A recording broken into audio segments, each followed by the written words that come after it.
오늘도 책을 듣는 시간, 미나미 책방에 와주셔서 감사합니다. 오늘 소개해드릴 책은 현대지성 출판 데일 카네기 지음의 자기관리론입니다. 지금부터 이 책의 일부 내용을 들려드리겠습니다. 지혜롭게 보복하는 법. 오래전 어느 날 밤 옐로스톤 국립공원을 여행하던 중 나는 다른 관광객들과 함께 관람석에 앉아 울창한 소나무와 전나무 숲을 바라보고 있었다. 얼마 지나지 않아 우리가 기다렸던 숲의 공포, 즉 회색곰이 환한 빛 속으로 성큼성큼 걸어나와 공원 호텔 주방에서 가져온 음식 찌꺼기를 집어삼키기 시작했다. 삼림감시원 마틴 데일 소령은 말 위에 앉아 흥분한 관광객을 상대로 곰에 대해 설명했다. 그는 물소와 알래스카 불곰 정도를 제외하면 서구 세계에 사는 동물 중 회색곰에게 감히 대거리를 할 만한 것이 없다고 했다. 하지만 그날 밤 나는 밝은 조명 속에서 회색곰과 먹이를 나누어 먹던 동물을 볼 수 있었다. 스컹크였다. 회색곰은 강력한 앞발로 한 방에 스컹크를 죽일 수 있었다. 그런데 왜 그러지 않았을까? 그래 봐야 자신에게 아무런 득이 없다는 것을 경험으로 알고 있었기 때문이다. 나도 그 사실을 알고 있다. 농장에서 자라던 어린 시절 미주리주 산 울타리에서 네 다리로 걸어다니는 스컹크를 덫으로 잡기도 했고, 어른이 된 다음에는 뉴욕의 보도에서 두 다리로 서 있는 스컹크를 마주한 일도 있다. 어느 쪽이건 건드리지 않는 편이 낫다는 것을 쓰라린 경험을 통해 알고 있다. 적을 증오할 때 우리는 적에게 우리의 지배권을 넘겨주게 된다. 잠, 식욕, 혈압, 건강, 행복은 적의 손 안에 들어간다. 우리가 적 때문에 걱정하고 자책하고 앙심을 품고 있다는 것을 알면 적들은 기뻐서 춤을 출 것이다. 증오해봤자 그들의 머리털 하나 해치지 못한다. 도리어 낮과 밤을 지옥과 같은 혼란으로 가득 채울 뿐이다. 이 말을 누가 했을지 알아맞혀보라. 이기적인 사람이 당신을 이용하려 할 때 그를 머릿속에서 지워버리고 안갚음하려 들지 마라. 안갚음은 남보다 당신 자신을 더 해치기 때문이다. 순진하다 못해 모자란 이상주의자가 한 말처럼 들릴 수 있다. 하지만 그렇지 않다. 이 말은 미러키 경찰서에서 발행한 공보에서 나왔다. 안갚음하려는 생각이 어떻게 당신을 해칠 수 있을까? 여러 가지가 있는데 라이프에 따르면 건강을 해칠 수 있다. 고혈압을 앓는 사람들은 대체로 마음속에 분노가 많다. 만성적으로 분노하는 사람은 만성적인 고혈압과 심장병에 걸린다. 그러니 원수를 사랑하라는 예수의 말은 건강한 윤리관을 설파한 데서 그치지 않는다. 예수는 최신 의학까지 가르쳤던 것이다. 7번을 70번까지라도 용서하라 라는 그의 말은 우리에게 고혈압, 심장병, 위궤양, 그 밖에 많은 질병을 피할 수 있는 방법을 가르쳐준다. 내 친구 하나가 최근에 심각한 심장 발작을 겪었다. 의사는 그녀를 침대에 눕히고 어떤 일이 벌어지더라도 절대 화내지 말라고 당부했다. 심장이 약하면 분노가 일으킨 발작으로 죽을 수도 있기 때문이다. 실제로 몇 년 전 워싱턴주 스포켄의 한 레스토랑 사장은 분노 발작으로 사망했다. 지금 내 앞에는 워싱턴주 스포켄 경찰서장 제리 스워트하우스에게 받은 편지가 놓여 있다. 내용은 다음과 같다. 몇 년 전 이곳에서 카페를 운영하던 68세 윌리엄 포카버가 분노 때문에 사망한 사건이 벌어졌습니다. 그는 요리사가 자신의 컵받침을 계속 사용하자 몹시 화가 났습니다. 화를 참다 못한 그는 권총을 들고 요리사를 쫓다가 갑자기 심장 발작으로 쓰러져서 사망했습니다. 손에는 여전히 총을 쥔 채로 말입니다. 검시관의 보고서를 보니 화병으로 심장 마비를 일으켰다는군요. 원수를 사랑하라 라는 말은 외모를 가꾸는데도 도움이 된다. 내가 아는 한 여성은 증오심 때문에 얼굴을 찡그리고 항상 굳은 표정을 짓다가 결국 외모가 형편없이 변해버렸다.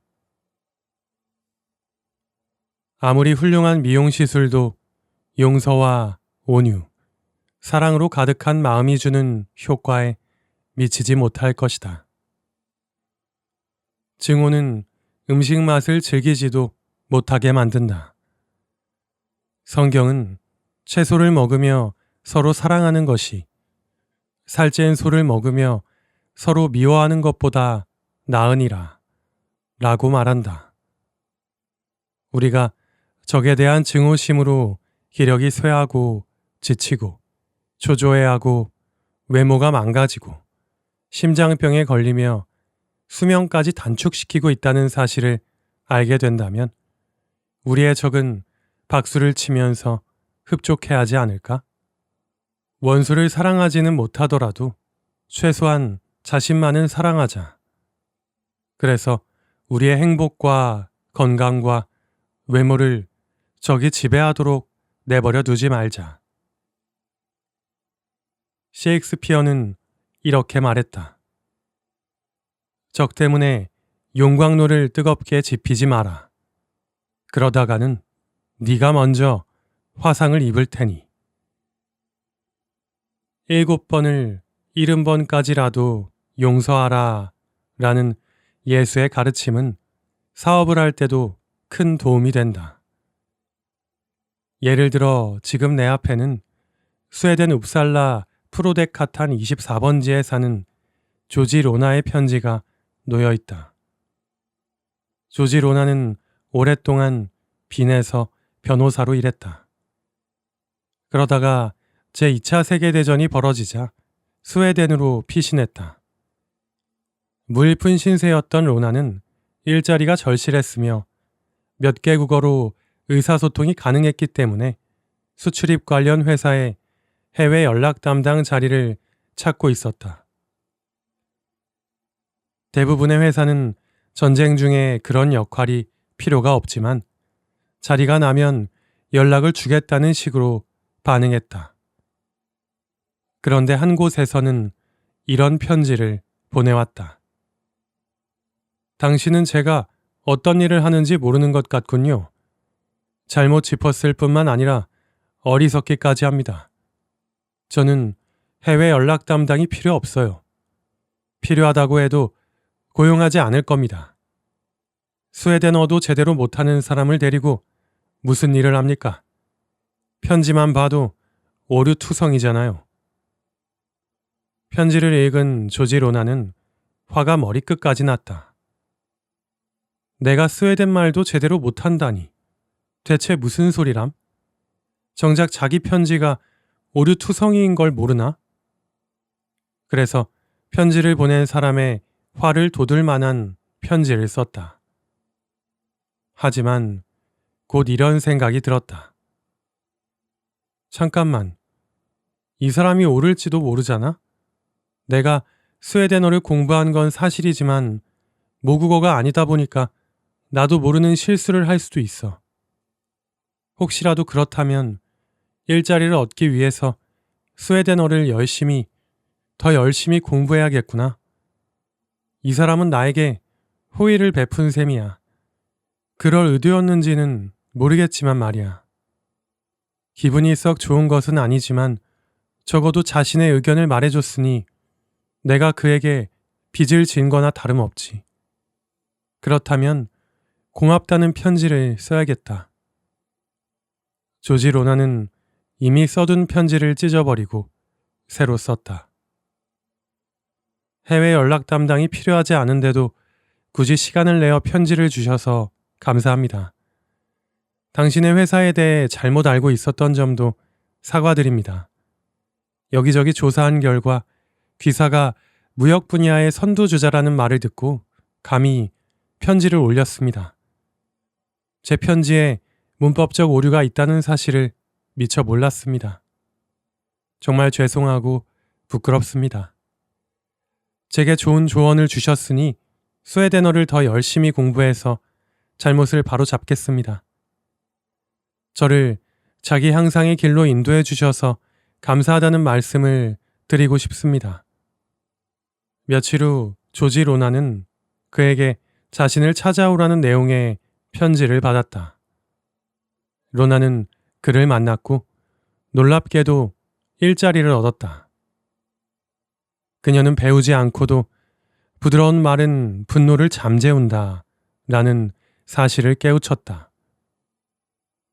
우리가 성인이 아닌 이상 무조건 원수를 사랑할 수는 없겠지만 적어도 자신의 건강과 행복을 위한다면 그들을 용서하고 잊어야 한다. 그러는 게 현명한 처사다.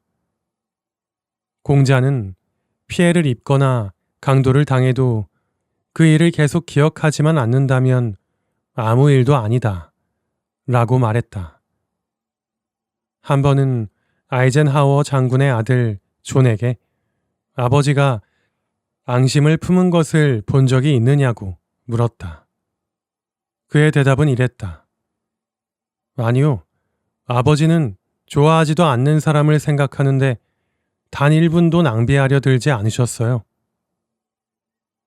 화낼 줄 모르는 사람은 바보지만 화내지 않는 사람은 현명하다 라는 격언이 있다. 뉴욕 시장을 지낸 윌리엄 게이너는 이 말을 실천한 사람이다. 게이너는 황색 신문에 신랄한 비판을 받은 후 한 미치광이의 총에 맞아 거의 죽기 직전까지 갔다. 그는 병실에 누워 죽음과 싸우면서도 이렇게 말했다. 매일 밤 저는 모든 사람과 모든 일을 용서합니다. 너무나 이상적이면서 아름답고 우아한 이야기인가? 그렇다면 염세주의 연구를 쓴 독일 철학자 쇼펜하우어의 충고를 들어보자. 그는 삶을 가치 없고 고통스러운 모험이라고 생각했다. 그가 걸을 때마다 우울함이 뚝뚝 떨어졌다. 하지만 그토록 깊은 절망 속에서도 쇼펜하우어는 이렇게 외쳤다. 가능하다면 누구에게도 적대감을 품지 마라. 버나드 바루크는 윌슨, 하딩, 쿨리지, 후버, 루스벨트, 트루먼 등 6대에 걸쳐 미국 대통령 고문을 역임한 바 있다. 한 번은 그에게 정적들의 공격으로 속상했던 적이 있느냐고 물었다. 그는 이렇게 답했다. 제 화를 돋구거나 모욕감을 느끼게 한 사람은 없습니다. 제가 그렇게 내버려 두지 않거든요. 그 누구도 당신이나 나를 화나게 하거나 모욕감을 느끼게 만들 수는 없다. 우리가 화를 내지 않고 모욕감을 느끼지 않으면 그만이다. 몽둥이와 돌이 내 뼈를 부술 수 있지만 말로는 나에게 상처를 주지 못하리라. 오랫동안 인류는 원수조차 미워하지 않았던 예수 같은 성인을 열심히 공경해왔다. 나는 이따금 캐나다의 제스퍼 국립공원에 찾아가 서구에서 가장 아름다운 산을 물끄러미 쳐다본다. 이 산의 이름은 1915년 10월 12일 독일군에게 총살을 당한 영국 간호사 에디스 카벨을 기리며 지은 것이다. 그녀는 프랑스와 영국의 부상병들을 벨기에에 자기 집에 숨기고 돌보았으며 심지어 이들이 네덜란드로 탈출하도록 도왔다. 군종 신부가 사형 당일 아침 브뤼셀에 있는 감옥으로 찾아갔을 때 그녀는 이렇게 말했다. 애국심만으로는 부족하다는 걸 압니다. 그 누구도 증오하거나 원망하지 않겠습니다. 그로부터 4년이 지난 후 그녀의 유해는 영국으로 이송되어 웨스트민스터 사원에 묻혔다. 런던의 영국 국립초상화미술관 맞은편에는 그녀의 동상이 영국을 대표하는 위인들의 동상과 함께 서 있다. 적을 용서하고 잊어버리는 확실한 방법 하나는 자신의 개인적인 관심사보다 훨씬 더 커다란 대의에 몰두하는 것이다. 그렇게 하면 다른 것들을 잊을 수 있으며 모욕감이나 적개심 따위는 대수롭지 않게 여겨 무시할 수 있다. 시간을 1918년으로 돌려 미시시피 소나무 숲에서 일어난 극적인 사건을 예로 들어보겠다. 흑인 교사이자 목사인 로렌스 존스는 금세라도 폭행을 당할 처지에 놓였다. 몇 년 전 나는 로렌스 존스가 세운 파이니 우주 카운티 학교를 방문해서 학생들에게 강연했다. 지금은 유명한 학교지만 지금부터 이야기할 사건은 그보다 훨씬 전에 일어났다. 제1차 세계대전으로 사람들의 감정이 한창 고조되던 시절이었다. 미시시피주 중부에서는 독일인들이 흑인들을 선동해서 폭동을 일으키려 한다는 소문이 돌았다. 앞서 말했듯이 곧 폭행을 당할 위험에 처한 로렌스 존스는 흑인이었고 같은 피부색의 동족을 선동했다는 혐의를 받았다. 그의 교회 앞에 모인 한 무리의 백인들은 로렌스 존스 목사가 회중을 향해 이렇게 외치는 소리를 들었다. 삶은 투쟁입니다. 모든 흑인은 살아남고 성공하기 위해서 반드시 무장하고 싸워야 합니다. 싸우자, 무장. 이 두 단어로 충분했다. 젊은 백인들은 전속력으로 말을 몰아 밤늦게까지 사람들을 불러 모으고 교회로 돌아왔다. 폭도가 된 무리는 목사를 묶어 1.6km나 질질 끌고 간 다음 장작더미 위에 세웠다. 이제 목을 매달고 불을 지피려는 바로 그 참에 누군가가 소리쳤다. 화형을 시키기 전에 저 망할 검둥이의 말을 들어봅시다. 뭐라고 말 좀 해봐. 장작더미 위에 올라선 로렌스 존스 목사는 목에 밧줄을 두른 채 자신의 삶과 대의에 대해서 말하기 시작했다. 그는 1907년 아이오와 대학교를 졸업했다. 성품이 바르고 성적이 뛰어난 데다 음악에 출중한 재능을 보였던 그는 학생과 교수 모두에게 인기가 있었다. 졸업 후에는 호텔 업계에 호의적인 제안을 뿌리쳤고 음악 교육을 책임지겠다는 한 부호의 제안도 사양했다. 이유가 무엇이었을까? 미래에 대한 비전으로 불타올랐기 때문이다. 부커 워싱턴의 전기를 감명 깊게 읽었던 로렌스 존스는 가난에 찌들어 배우지 못한 흑인들을 가르치는데 헌신하기로 결심했다. 그래서 그는 미시시피주 잭슨에서 남쪽으로 약 40km 떨어져 있는 지역에 갔다. 남부에서도 가장 낙후된 곳이었다. 1달러 65센트에 시계를 저당 잡히고 그 돈으로 숲속 공터에 학교를 열었다. 나무를 잘라낸 그루터기가 책상이었다. 로렌스 존스는 분노로 가득 차 자신을 해치려고 모여든 사람들에게 자신이 얼마나 열심히 불우한 환경의 아이들을 가르쳐 훌륭한 농부, 정비공, 요리사, 가정주부로 만들었는지 이야기했다. 그는 파이니 우주 카운티 학교를 세우는데 도움을 주었던 백인들에 대해서도 말했다. 자신에게 땅과 목재, 돼지, 소, 그리고 돈을 건네며 흑인 청소년들을 계속 가르칠 수 있게 도와주었던 백인들을 일일이 열거했다. 훗날 로렌스 존스에게 자신을 질질 끌고 가 목을 매달고 불태우려 했던 사람들을 증오하지 않았었느냐고 묻자 그는 대의에 헌신하느라, 다시 말해 개인적인 관심사보다 훨씬 커다란 문제에 몰두하느라 증오 같은 감정 따위는 가질 여유가 없었다고 대답했다. 말다툼할 시간도 후회할 시간도 없어요. 아무도 제가 바보처럼 그들을 미워하도록 만들 수는 없습니다. 로렌스 존스가 자신을 위해서가 아니라 대의를 위해 진실하고 감동적으로 연설하자 군중은 누그러지기 시작했다. 결국 나이 지긋한 남군 퇴역 군인이 입을 열었다.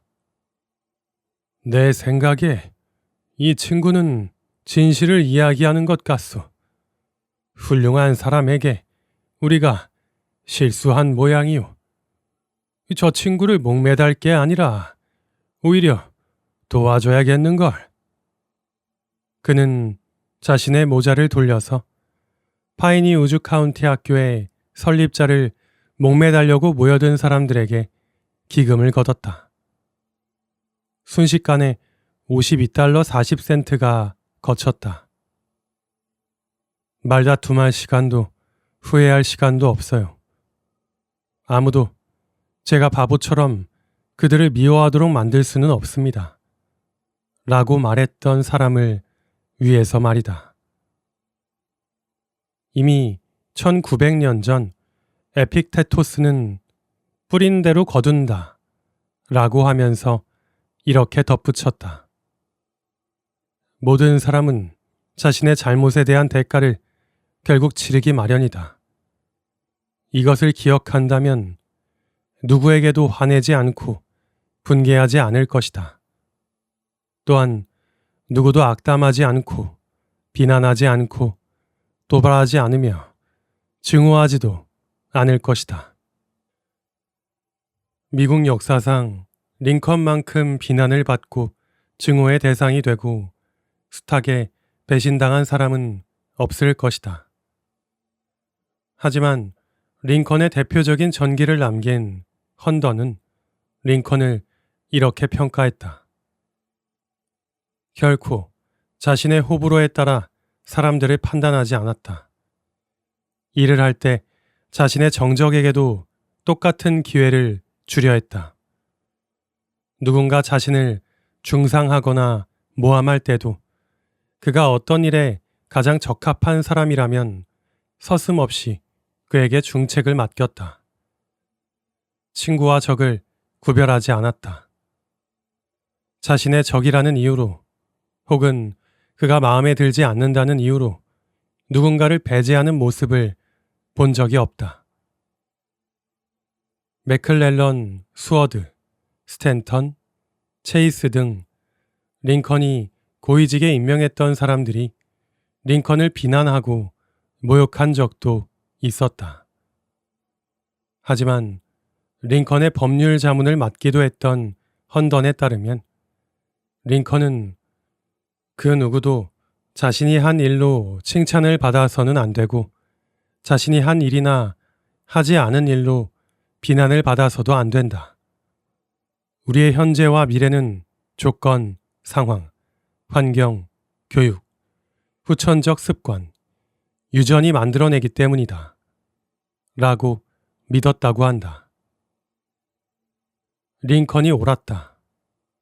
당신이나 내가 우리의 적이 물려받은 것과 똑같은 신체적, 정신적, 감정적 특성을 가졌고 그들과 같은 삶을 살아왔다면 아마 우리도 똑같이 행동했을 것이다. 다른 선택은 할 수 없었을 것이다. 미국의 법조인 클래런스 데로우는 이렇게 말했다. 모든 것을 알게 되면 모든 것을 이해하게 된다. 그러면 판단과 비난의 여지가 없어진다. 그러니 적을 증오하는 대신 동정하면서 그들처럼 살지 않는 것에 대해 감사하도록 하자.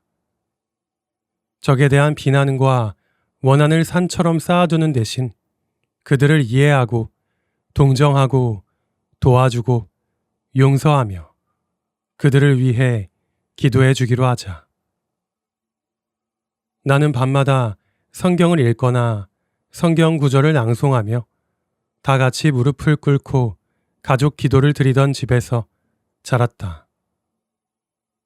아직도 귓가에는 미주리주의 고즈넉한 헛간에 울리던 아버지의 기도 소리가 들려온다.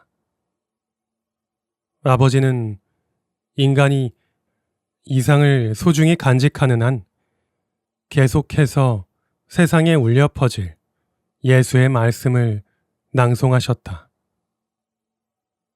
너희 원수를 사랑하며 너희를 미워하는 자를 선대하며 너희를 저주하는 자를 위하여 축복하며 너희를 박해하는 자를 위하여 기도하라. 아버지는 이 말씀대로 살아가려고 노력하셨다. 예수의 말씀은 세상에서 가장 커다란 권력을 가진 왕조차 아무리 추구해도 가질 수 없었던 마음의 평화를 가져다 주었다. 평화와 행복을 부르는 마음가짐을 갖추고 싶다면 다음 원칙을 기억하라. 평화와 행복을 부르는 법. 적에게 안갚음하려 들지 말라. 그래봐야 적보다 자신에게 더 많은 상처를 안길 뿐이다. 아이젠하워 장군처럼 행동하자. 우리가 좋아하지 않는 사람을 생각하는데 단 1분도 낭비하지 말자.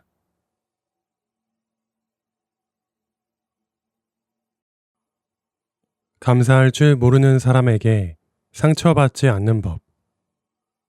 최근 텍사스에서 사업하는 사람을 만난 적이 있는데 그때 그는 머리끝까지 화가 나 있었다.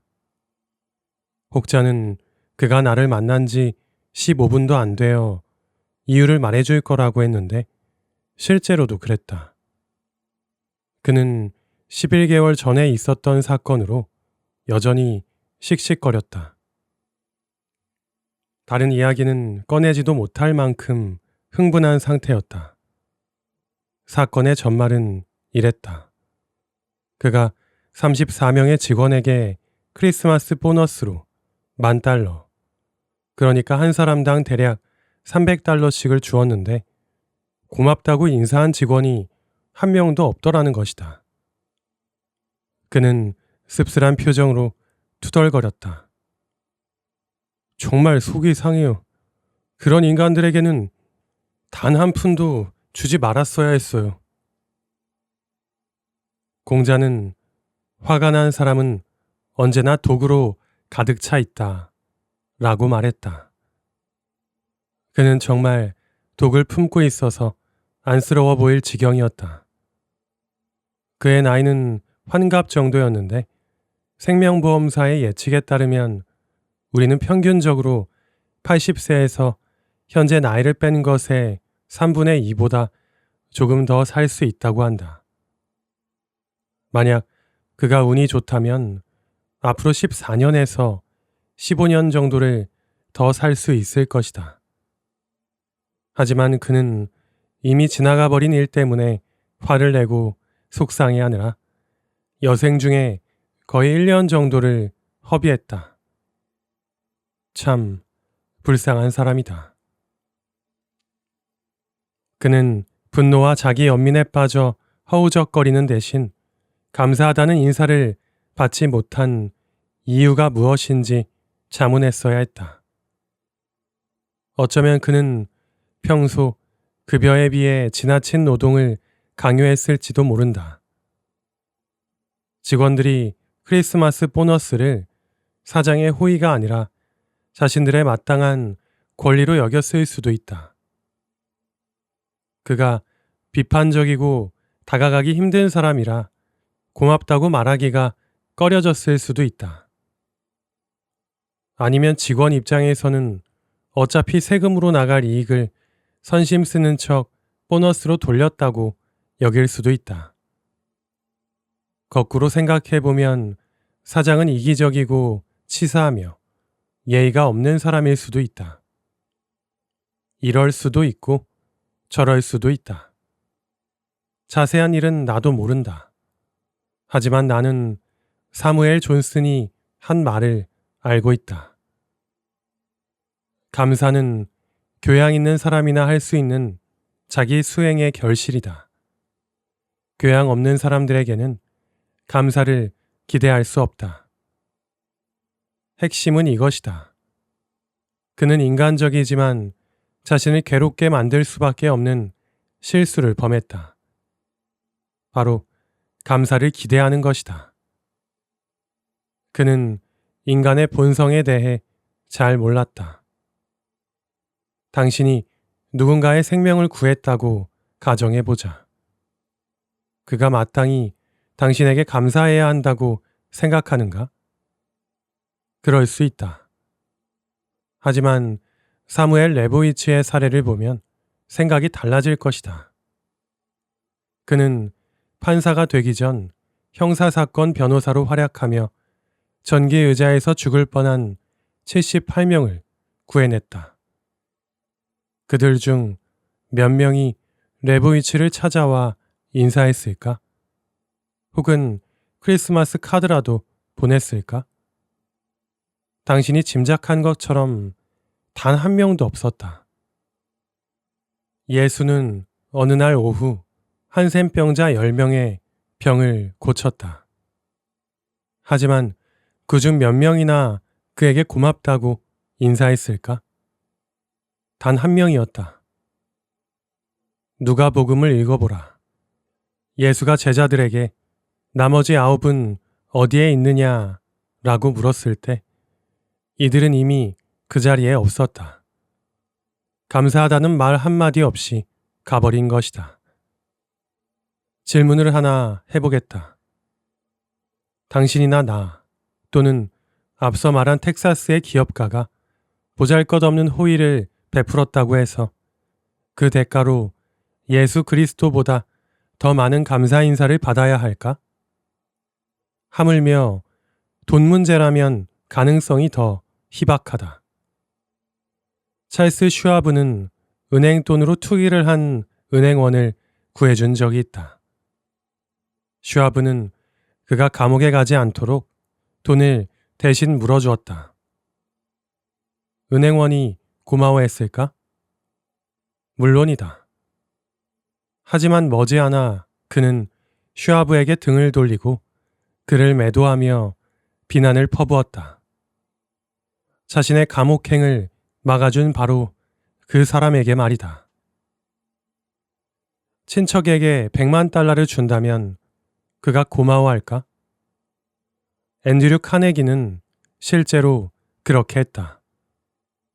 하지만 그가 무덤에서 돌아와 이 친척이 자신을 뭐라고 욕하는지 들었다면 대경 실색할 것이다. 친척은 왜 그랬을까?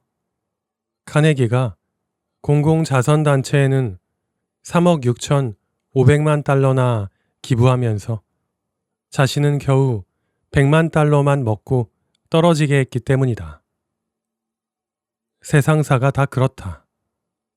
인간의 본성은 변하지 않는다. 아마도 당신이 살아있는 동안에는 달라지지 않을 것이다. 그러니 있는 그대로 받아들이는 게 낫지 않을까? 로마를 지배했던 철인 황제 마르쿠스 아우렐리우스처럼 현실적이어야 하지 않을까? 아우렐리우스는 어느 날 일기에 이렇게 썼다. 오늘은 말이 지나치게 많은 사람들을 만나기로 했다. 이기적이고 자기 중심적이면서 감사할 줄 모르는 사람들이다.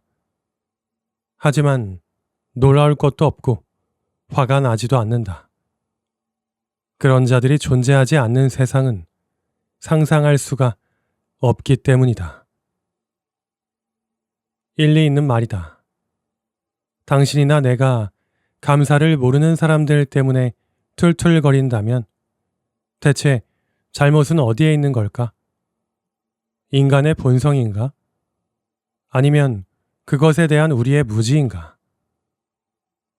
아예 감사를 기대하지 않는다면 어쩌다가 감사하다는 말을 들었을 때 즐겁고 놀라운 경험을 하게 될 것이다. 물론 감사하다는 말을 듣지 못한다 해도 개의치 않을 것이다. 이 장의 첫 번째 요점은 이것이다.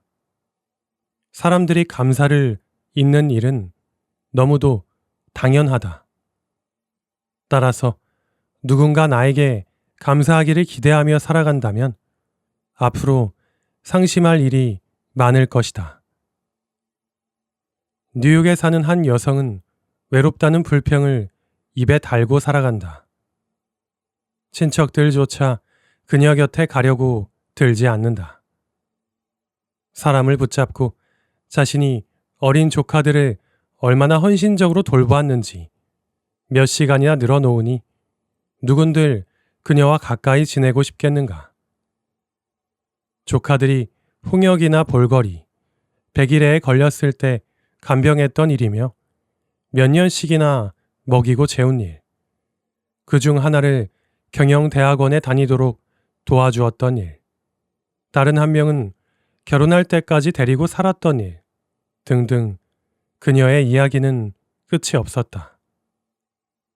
조카들은 그녀를 찾아올까? 물론 이따금 의무감 때문에 오기는 한다. 하지만 그들은 그런 방문조차 꺼린다.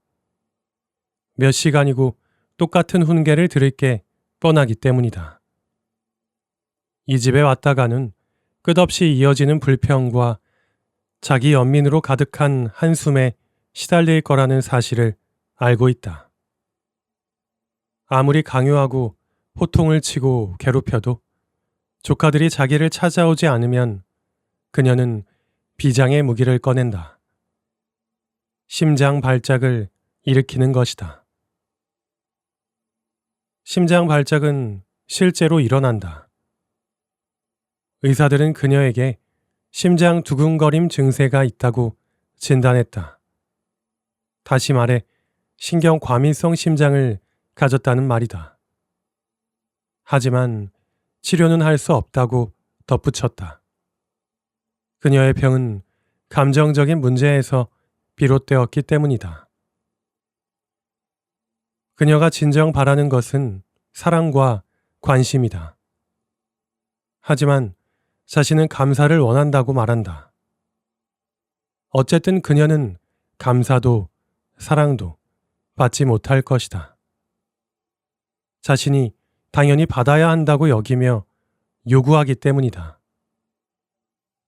그녀처럼 감사할 줄 모르는 사람들에게 상처를 받고 외로움과 무시를 당해서 병든 여성은 수없이 많다. 이들은 사랑을 갈구한다. 하지만 세상에서 사랑을 받을 수 있는 유일한 방법은 아무런 대가를 바라지 않고 사랑을 쏟는 것뿐이다. 이 말이 순진하고 비현실적이며 공상에 불과한 이상주의로 들리는가? 아니다. 그저 상식적인 이야기에 불과하다. 우리가 그토록 원하는 행복에 한 걸음 다가가게 해줄 아주 좋은 방법이기도 하다.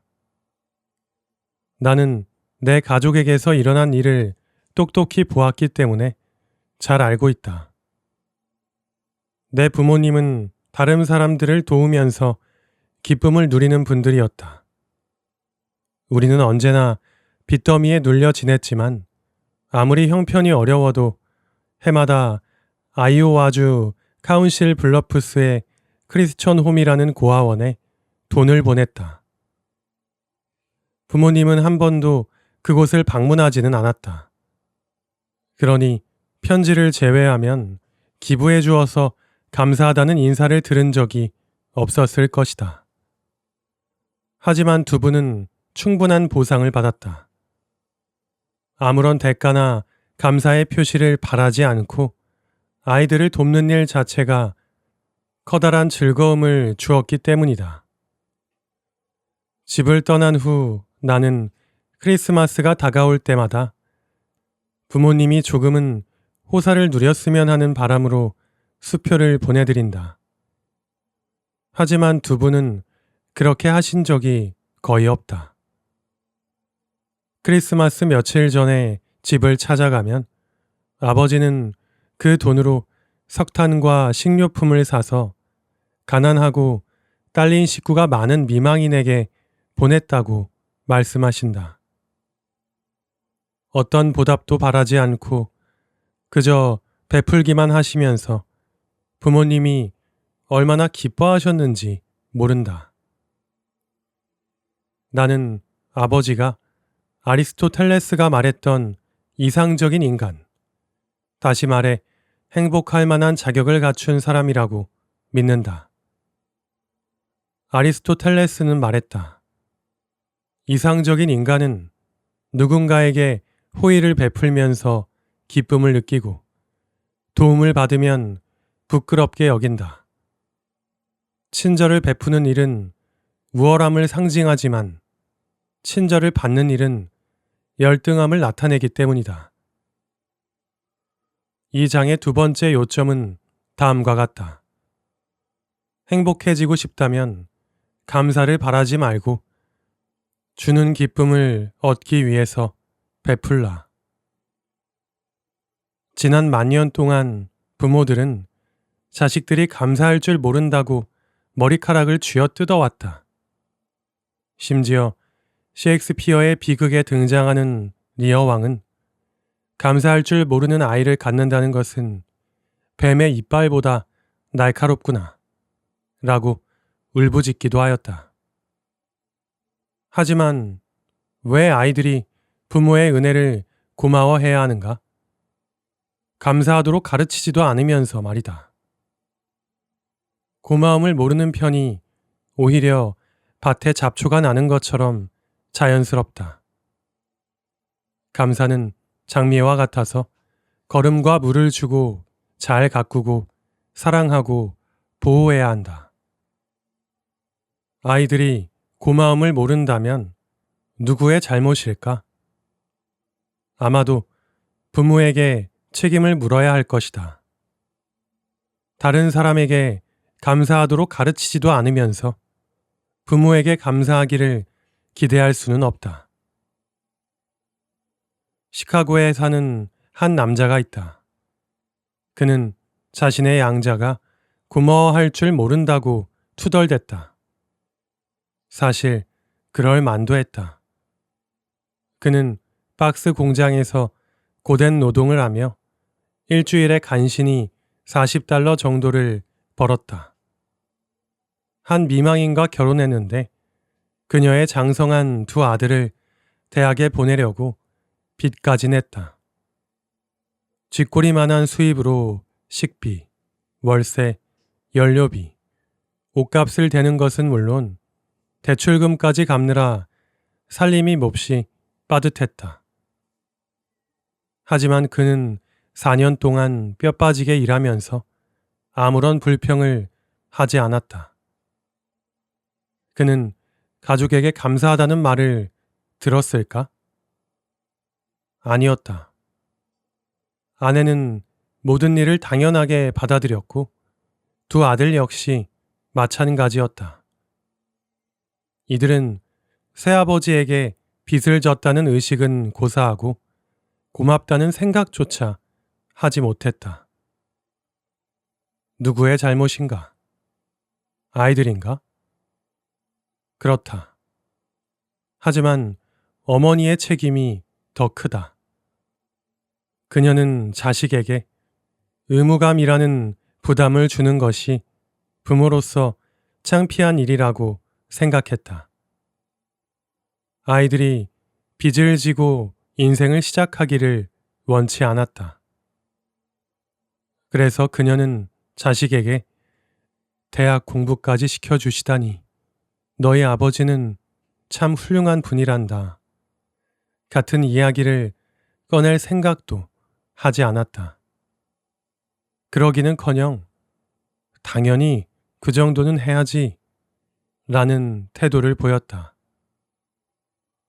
그녀는 자기가 자식을 아낀다고 여겼지만 사실은 세상이 자신에게 당연히 무언가를 해주어야 한다 라는 위험한 생각을 심어주고 있었다. 결국 그렇게 자란 아들 중 한 명은 고용주에게 돈을 빌리려고 했다가 다시 말해 회사 돈에 손을 댔다가 감옥에 가고 말았다. 아이들은 우리가 교육하는 대로 자라난다는 사실을 기억해야 한다. 예를 들어 나의 이모 바이올라 알렉산더는 감사할 줄 모르는 사람이라고 비난할 때가 전혀 없는 분이다. 내가 어렸을 때 이모는 자신의 어머니를 집으로 모시고 돌봤다. 그것도 모자라서 시어머니까지 모셨다. 지금도 눈을 감으면 이모 집 난로가에 앉아 계시던 할머니 두 분의 모습이 떠오른다. 두 분이 이모에게 골칫거리였을까? 물론 종종 그랬을 수도 있다. 하지만 이모는 그런 기색을 전혀 보이지 않았다. 이모는 진심으로 두 할머니를 사랑했다. 두 분을 애지중지 보살피고 어떤 요구를 하더라도 들어주었으며 편히 지내도록 배려했다. 자신에게는 돌봐야 할 자식이 6명이나 되었는데도 말이다. 하지만 이모는 자기가 대단한 일을 한다고 생각하지도 않았고 칭찬을 받아야 한다고 여기지도 않았다. 자식이라면 당연히 해야 할 일로 받아들였다. 또한 스스로가 원해서 한 일이었다. 지금 바이올라 이모는 어떻게 지내고 계실까? 이모는 20여 년 전 남편을 여의었다. 결혼해서 독립한 자녀가 5인데 이들 모두 어머니를 좋아해서 자기 집으로 모시겠다고 안달이다. 감사의 표시일까? 말도 안 된다. 순전히 사랑 때문이다. 아이들은 어머니의 밝고 따뜻한 마음 씀씀이를 보며 자랐다. 이제 상황이 바뀌었으니 그동안 받은 사랑을 돌려주려 하는 게 당연하다. 감사할 줄 아는 아이로 키우고 싶다면 부모가 먼저 감사할 줄 알아야 한다. 아이들은 귀가 밝다 라는 격언을 기억하고 항상 말을 조심하자. 만약 아이들 앞에서 누군가의 친절을 깎아내리고 싶더라도 아예 말을 꺼내지 말자. 사촌이 크리스마스 선물이라고 보낸 이 행주 좀 봐라. 직접 짰다고 하니까 돈 한 푼도 안 들었겠구나. 이런 식으로 말하면 안 된다. 우리 생각에는 사소한 말이라 할지라도 아이들이 듣고 있다는 것을 잊지 말자. 대신 이렇게 말해야 한다. 선물을 직접 만드느라 시간이 오래 걸렸을 것 같구나. 멋진 분이지? 당장 고맙다는 편지를 쓰자꾸나. 그럴 때 아이들은 무의식적으로 칭찬하고 감사하는 습관을 갖게 될 것이다. 감사를 받지 못해 화가 나고 걱정된다면 다음 원칙을 기억하라. 1. 감사할 줄 모르는 사람들 때문에 마음 쓰지 말고 오히려 당연하게 받아들이라. 예수가 하루에 한센병 환자 10명을 고쳤지만 그 중에 단 한 명만 감사하다고 인사했음을 기억하라. 우리가 예수보다 더 감사를 받아야 할 이유라도 있는가? 2. 행복해질 수 있는 유일한 방법은 감사를 바라지 말고 주는 기쁨을 얻기 위해 베푸는 것이라는 사실을 기억하라. 3. 감사는 길러지는 것임을 기억하라. 아이들이 감사하는 사람으로 자라길 원한다면 그렇게 가르쳐야 한다.